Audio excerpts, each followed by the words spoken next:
ना का सोच के निकलले बनी। देखी हमार सोच के कि भाई हमार सिवान जिला में जे भी बटे रंगदार बा, ठीक है ना, कास्टिंग लेवल के ना, शेरे सिवान झमकौला से ना होई, पावर यही जैसा शुरू होला यही जा खत्म, पावर दूसर कोई कहाँ से ले लियो। अभी आइल बाटे एगो गाना से धमकी भी मिलल बाटे हमरा के मारे ओरे खातिर, चिरौरा के घेर के मारे मई करम, तो भाई तू डिमांड कर तोहरो पूरा होई पूरा, ऐसा कोनो बात नहीं के तोरा मारे ओरे के धमकी मत दिलो।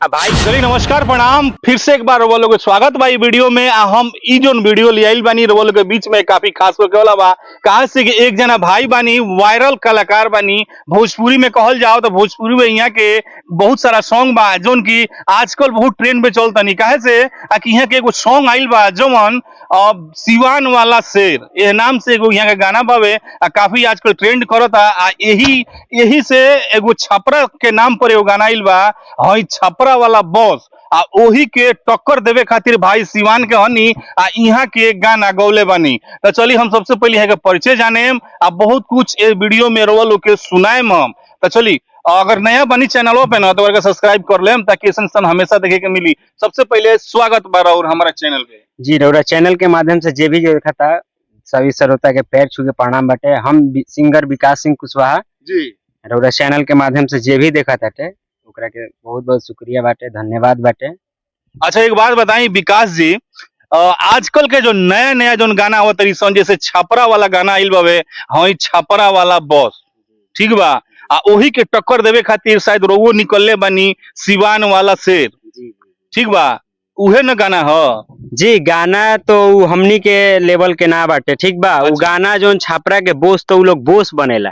अच्छा। आई शेरे सिवान नमेवे बरांडा भैया, फिर से कहतनी। अच्छा। नमेवे बरांडा शेरे सिवान तो हमनी के बोस ओस ना बनेनी स, रउरा चैनल के माध्यम से कहतनी शेरे सिवान झमकौला से ना होई, पावर यही जैसा शुरू होला यही जैसे खत्म, पावर दूसर कोई कहाँ से ले ली। देख रहा बनी लो भाई के एनर्जी से, जो एनर्जी एकदम पूरा पावरफुल बा। गाना में देखे में लो तो और ही में आवा। अच्छा एक बात बताई का कहेम छपरा वाला जे देखो तो ओकरा के देखी हम केहू के टारगेट करत नहीं की, ठीक बा। अच्छा। जे भी टारगेट करके हम कोई के नहीं की बोलत, बस हम अपन पहचान देले बानी, हमार सिवान जिला के जोन लेवल बा उ लेवल देखैले बानी। यही बात पर तनी का के गाना सुनाई ना तनी।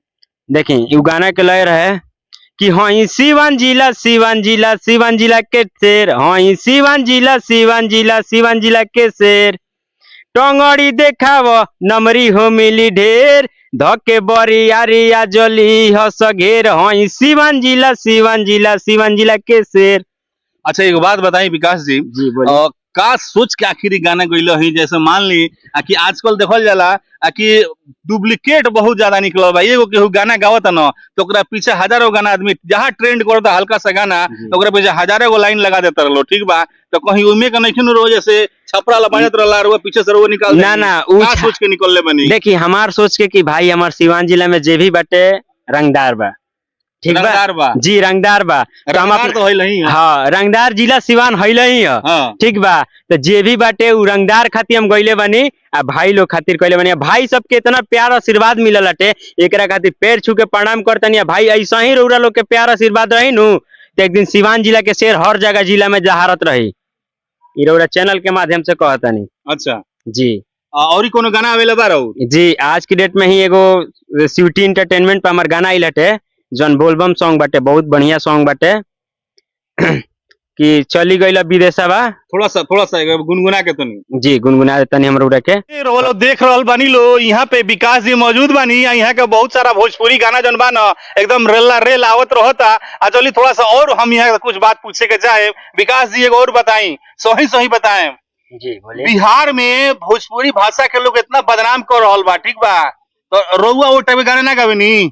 देखिए हम गावे नहीं, लेकिन जिला लेवल के ना, कास्टिंग लेवल के ना, शेरे सिवान झमकौला से ना होई, पावर यही जैसा शुरू होला यही जा खत्म, पावर दूसर कोई कहाँ से ले लियो। अभी आइल बाटे एगो हई सिवान जिला के से ट्रेंडिंग में लिया देले बा भाई सब, हमारा छपरो जिला के लड़का रील बनैले बड़ा सब पर। अच्छा। तो ओकरा खातिर कोनो आपत्ति नहीं के, भाई के जहाँ तक प्यार मिल जाते ओकरा खातिर बहुत बहुत शुक्रिया बा, पैर छू के आशीर्वाद के कामना कर। आजकल जे भी ब्यास लो मानी लो, जे भी कलाकार जे बावे भोजपुरी भाषा के, वो भोजपुरी के एकदम बदनाम कल जाता है।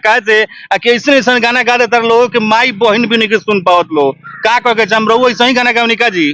जी ऐसा कोनो बात नहीं के, भोजपुरी भाषा जैसा तो कोनो भसे ना, हाँ। ठीक बा। तो अब काहे लोग बदनाम करता है को ब्यास लो बड़े लो नए नए आवत लो ब्यास जौन मर्जी हाँ, तौने गात लो फुहर पातर जौन जौन गा देता लो का कहे के तो चाहे? जे सुनता ऊ बुर्बक बा, अच्छा जे सुनता ऊ बुर्बक बा, उस गाना के मत सुनी। रउरा अश्लील आज गा देतनी, आज 5 लाख व्यू चल जाई। आज माई बहन के बेटी पर गा देतनी 6 लाख व्यू जाई। लेकिन आज देवी गीत गा देम दुइयो लोग ना सुनी। अच्छा ई रउरा चैनल के माध्यम से कहतनी। हाँ आज देवी के गीत गा दिनू तो केहू दुइयो गो लोग नहीं के सुने वाला। अच्छा। ना तो कहीं ना हम ये गावतनी उ चीज के, लेकिन उ सपोर्टर नहीं कौन। आ ये बरा ढोड़ी ये चोली गावत रह लोग अपन पेट पोसता। अच्छा एगो बात बताई छापरा वाला जोन गाना सिवान वाला जोन गाना गइले बनी जी। ऐसे छापरा वाला लोग का बहुत दुख बा। जी दुख के तो बात बाटे। देखनी हम कमेंट में वो गाना से धमकी भी मिलल बाटे हमरा के मारे ओरे खातिर, हाँ। कि रउरा के घेर के मारे मई करम। तो भाई तू डिमांड कर तोहरो पूरा होई, पूरा ऐसा कोनो बात नहीं के। तो रउरा मारे ओरे के धमकी मत दिलो। आ भाई के अपना ऐसा ही प्यार आशीर्वाद दिलो। मारे के भी धमकी उ चीज के मिल रहे हमरा। अच्छा बहुत सारा चैनल से फोन भी जहाँ तहाँ से बहुत आई रहे, बहुत हम डिफरेंस रहने। बहुत आदमी कंफ्यूज भी रहे कि का कर देनी क्या कर देनी। लेकिन सिवान जिला के जौन लइका बड़ा सा हाँ। उ इतना सपोर्ट कैला सा कि ओकनी के मुंह में बांस कर देला सा। अच्छा तै का झमकावला संदेश देवे के चाहतनी जे भी देखे वाला बा?